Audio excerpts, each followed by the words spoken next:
Hello बच्चों, स्वागत है आप सभी का हमारे एडोरल क्लासेस के इस यूट्यूब चैनल पे। जैसा कि लास्ट क्लास में हमने प्रकाश के अपवर्तन चैप्टर का जो है डिस्कशन देखा था और उसमें कंसेप्ट को देखा था।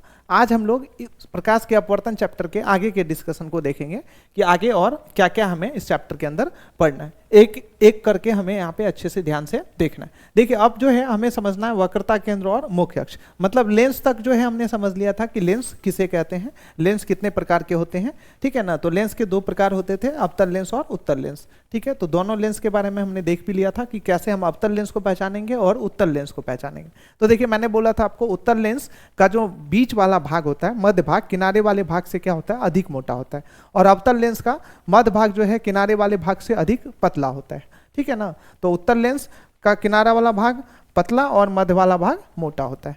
चलिए अब ये समझेंगे कि लेंस में वक्रता केंद्र और मुख्य अक्ष आखिर क्या होता है। तो देखिए, कहता है कि लेंस को घेरने वाली गोलीय सतह के केंद्र को क्या कहा जाता है, पता है, वक्रता केंद्र कहा जाता है। अब मान लीजिए जैसे हमारे पास गोलीय सतह, एक गोलीय सतह हमने यहां पे हमने क्या कर लिया, एक गोलीय सतह कुछ इस तरीके से ले लिया, ठीक है, और दूसरा गोलीय सतह कुछ इस तरीके से ले लिया। देखिए, ये दोनों गोलीय सतह है जो लेंस, अब ये लेंस क्या है, यहां पे बना है, ये लेंस बन गया अपने पास, ठीक है ना। ये पार्ट जो है वो क्या हो चुका है, लेंस बन चुका है। अब ये दो गोलीय सतह है तो इसके केंद्र तो होंगे, इसका केंद्र ये है, इसका केंद्र ये है।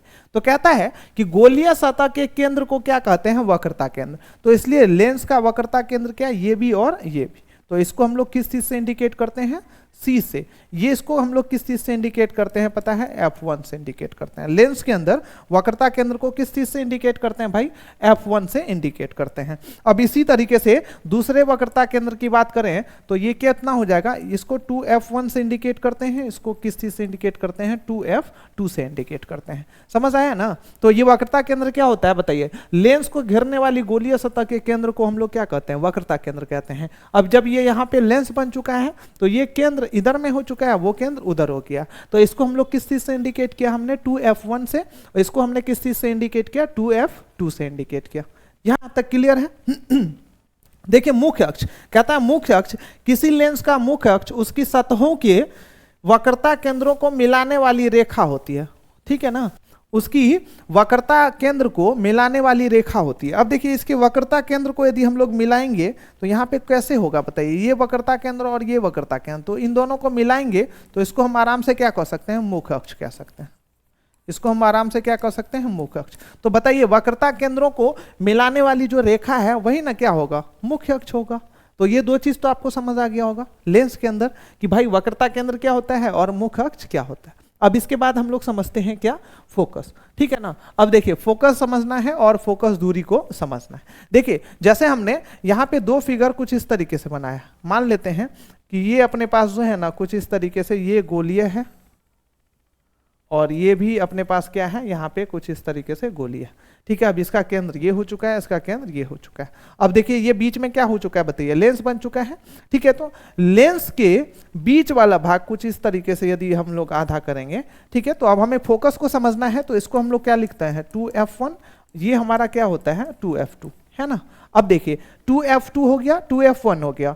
भाई, ये जो इसका बीच वाला भाग होता है इसको हम लोग क्या कहते हैं पता है, बीच वाला जो अपने पास भाग होता है इसको हम लोग कहते हैं,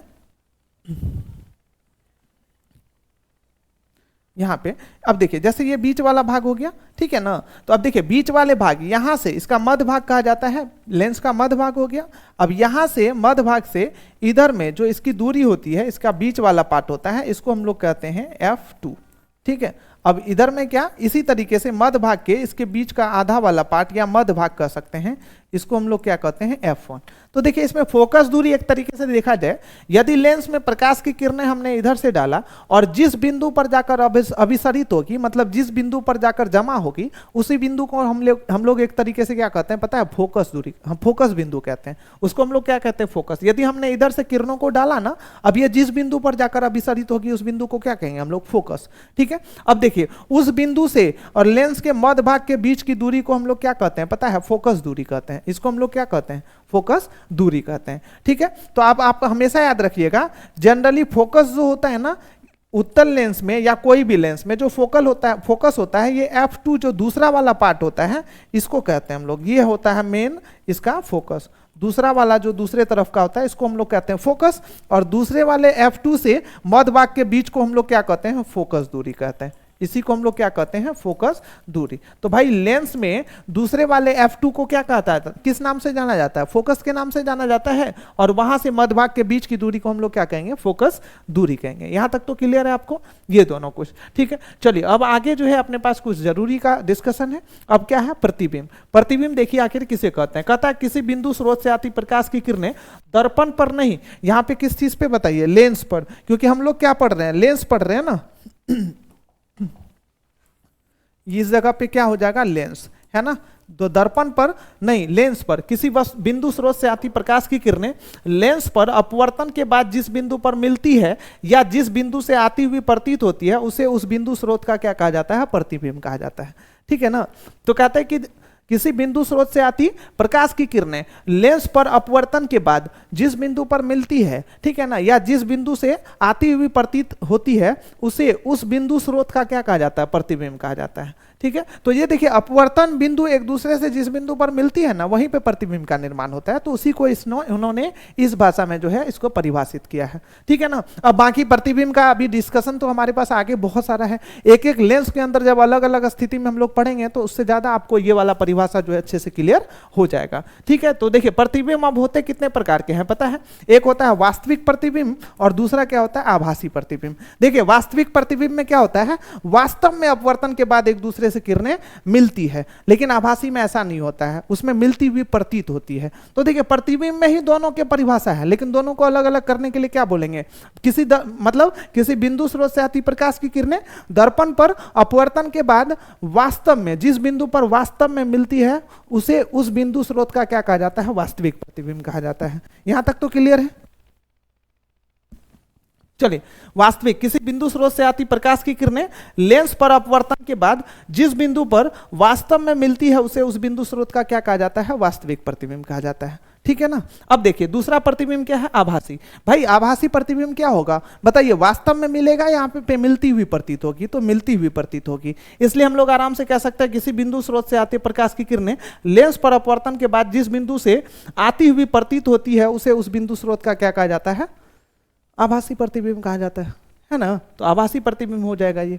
आई होप कि यहाँ तक जो है ये डिस्कशन आपको बहुत अच्छे से समझ आ गया होगा और आपको बहुत मजा भी आया होगा, है ना। इसी तरीके से लगातार हमारे साथ जुड़े रहिए ताकि ऐसे ऐसे वीडियोस आप लोगों के लिए हम लोग अवेलेबल कराते रहेंगे, है ना। तो इसलिए हमारे चैनल को क्या कर लीजिए, सब्सक्राइब कर लीजिए और अपने दोस्तों के साथ भी शेयर कर दीजिए, तब हमें क्या मिलता है, मोटिवेशन मिलता है और काम करने में बहुत मजा आता है। जब आप लोग भी ऐसे काम करेंगे तो भाई हमें भी काम करने में क्या होगा, बहुत मजा होगा, और भी मजेदार कंटेंट हम आपके लिए लगातार लाते रहेंगे, है ना। चलिए मिलते हैं फिर नेक्स्ट क्लास में, है ना, अगली डिस्कशन के साथ। तब तक के लिए आप सभी का बहुत बहुत धन्यवाद, थैंक यू।